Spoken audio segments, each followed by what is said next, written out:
Confident group ഉടമ CJ റോയിയുടെ മരണവുമായിട്ട് ബന്ധപ്പെട്ട വാർത്തകൾ ഇപ്പോൾ നിറഞ്ഞു നിൽക്കുകയാണ്. അപ്പോൾ ഇത്രയും കോടി രൂപ ആസ്തിയുള്ള ഒരു മനുഷ്യൻ യാതൊരുവിധ കടവോ അല്ലെങ്കിൽ മറ്റു രീതിയിലുള്ള ക്രമക്കേടുകളോ ഒന്നുമില്ല എന്ന് അദ്ദേഹത്തിന്റെ സഹോദരൻ തന്നെ എന്നാ പറയുക നല്ല രീതിയിൽ പറയുന്ന ഒരു സാഹചര്യത്തിൽ ഈ സ്വന്തമായിട്ട് വെടിവെച്ച് മരിക്കേണ്ട ഒരു സാഹചര്യം ഇദ്ദേഹത്തിനുണ്ടെന്ന് തോന്നുന്നില്ല. പ്രഥമ ദൃഷ്ടിയ ഒരു ആത്മഹത്യ എന്നൊക്കെ പറയുന്ന ഈ ഒരു കേസ് നല്ല രീതിയിൽ അന്വേഷിച്ച് വരുമ്പോൾ ഇതിന്റെ പിന്നാമ്പുറം എന്നാന്നുള്ളത് മനസ്സിലാകും. ഇപ്പൊ ഞാൻ പറയാതെ തന്നെ അറിയാം. ഇങ്ങനെ ഇരിക്കുന്ന ഒരു സാഹചര്യത്തിൽ എനിക്കൊരു മനുഷ്യനെ കുറിച്ച് പറയാനുണ്ട്.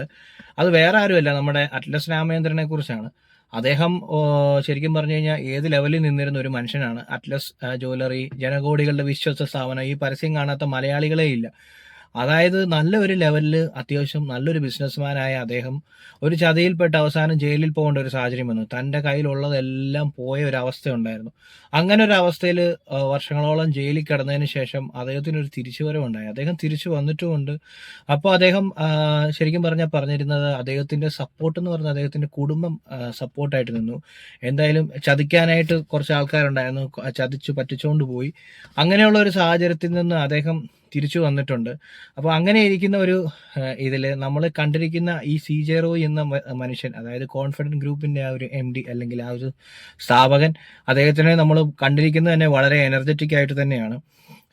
ഇത്ര രൂപയുടെ ആസ്തിയുള്ള ഒരു മനുഷ്യൻ മറ്റ് ക്രമക്കേടുകളോ കാര്യങ്ങളോ ഒന്നും ഇല്ലെങ്കിൽ പെട്ടെന്ന് ഒരു ED റെയ്ഡ് വന്നപ്പോൾ സ്വയം വെടിവെച്ച് മരിച്ചു എന്ന് പറയുമ്പോൾ തന്നെ നമുക്കത് വിശ്വസിക്കാൻ പറ്റുന്നില്ല. കാരണം എന്തായാലും ഒരു ED റെയ്ഡ് വന്നു, ശരി, എന്തെങ്കിലുമൊക്കെ സംഭവിച്ചാലും അതിനെ ബാലൻസ് ചെയ്യാനോ അല്ലെങ്കിൽ അതിനെ അദ്ദേഹത്തിന് സപ്പോർട്ടായിട്ടോ അദ്ദേഹത്തിന്റെ കൂടെ ഒരു ആയിരങ്ങളല്ല ചിലപ്പോൾ പതിനായിരങ്ങളുണ്ടാവും, അത്രയ്ക്ക് സപ്പോർട്ടീവ് ആയിട്ടുള്ള ആൾക്കാരുണ്ടാവും. ഇത് എന്താണെന്നുള്ളത് വ്യക്തമായ ഒരു അന്വേഷണം വന്നു കഴിഞ്ഞാൽ മാത്രമേ അറിയത്തുള്ളൂ. ഇതാരെങ്കിലും എന്താ പറയുക അപായപ്പെടുത്തിയതാണോ എന്നുള്ളൊരു സാഹചര്യം പോലും കൃത്യമായിട്ട് അന്വേഷിച്ച് മനസ്സിലാക്കേണ്ടതാണ്. അത് ഞാൻ പറയേണ്ട കാര്യമൊന്നുമില്ല, അല്ലാതെ തന്നെ അന്വേഷണങ്ങൾ നടക്കുന്നുണ്ട്. പക്ഷേ ഇതിൽ ഒരു ദുരൂഹത ഉള്ളതായിട്ട് തോന്നുന്നുണ്ട്. ഇപ്പോൾ പോസ്റ്റ്മോർട്ടം റിപ്പോർട്ടും കാര്യങ്ങളൊക്കെ വന്നിട്ടുണ്ട്.